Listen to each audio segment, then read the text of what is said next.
next few days, Thomas didn't tell Sir Topham Hatt about the policeman. Thomas was collecting his coaches as he saw Diesel groaning to himself. Hello, Thomas. What's up? Asked Diesel kindly. I was just going to collect my coaches. Oh, what's up with you? You don't look too, devious today. My driver was taken away by Sir Topham Hatt, so I'm sat here with nothing to do. Where's Molly and Rosie? Actually, I don't really care. Thomas laughed and ran away cheerfully.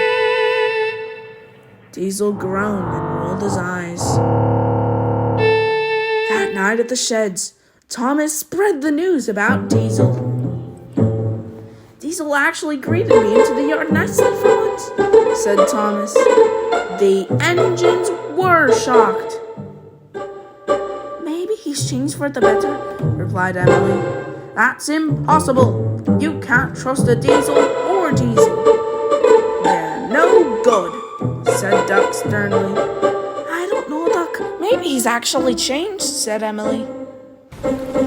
That night, a rainstorm passed, and everything was drowned in water. My paintwork! Cried James. It's spoiled! Just looks a little wet, but fine to me, replied Duck calmly.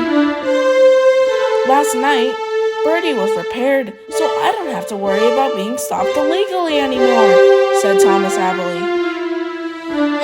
Yes, Thomas, but you have to be careful for big puddles on descents.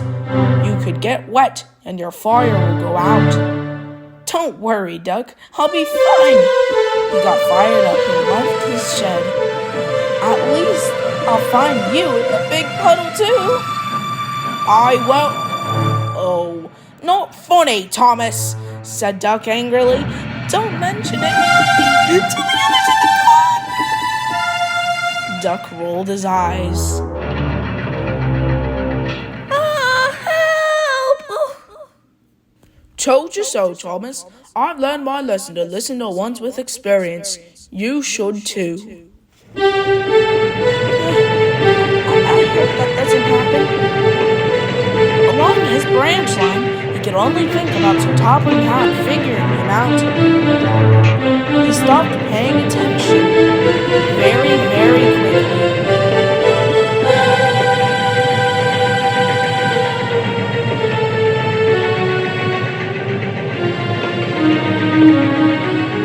Soon out of nowhere, he started to gain speed.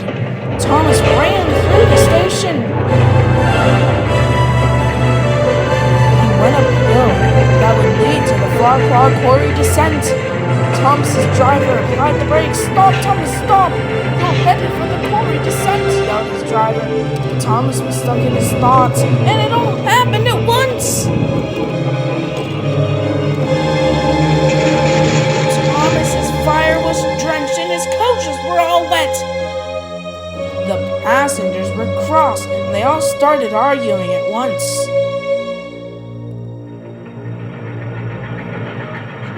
Then Duck came along laughing with Sir Topham Hatt in his cab. Well, Duck, you were right, said Sir Topham Hatt. He soon turned to Thomas. Thomas the Tank Engine! What unsodor do you think you're doing? What do you play me as, a fat fool? You got one part, right? Said Thomas to himself. Pull him out!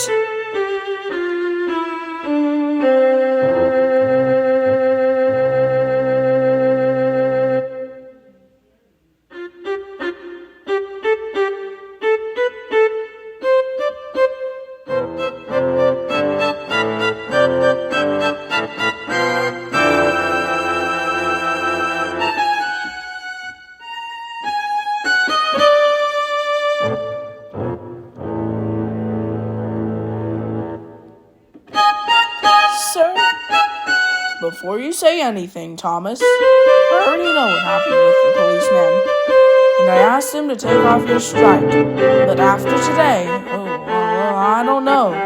Duck will be doing your branch song for the rest of the month, and I don't want to see you again. Do you understand? He said, and he walked into Duck's cab. Told you so. I've learned my lesson to listen to ones with experience. You should too. I'm sorry, Duck, said Thomas sadly.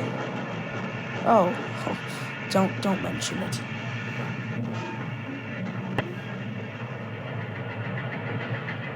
That night, when they arrived at Tim's sheds, Thomas rolled into his shed. Express. What, Gordon? Express. What? Okay, anyway, are you in trouble, Thomas? Yes, I am, Henry, he said unfortunately. Wait, ew, you're all wet. Be quiet, Percy, he said, and Thomas unhappily went to sleep.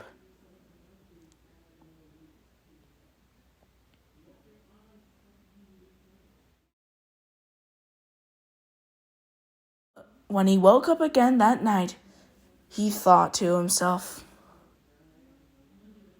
Whoa! I just predicted the future today. I know it was only by like 30 minutes. But still, he said to himself. And he went back to sleep. Roll the credits.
A Thomas the Tank Engine fan production.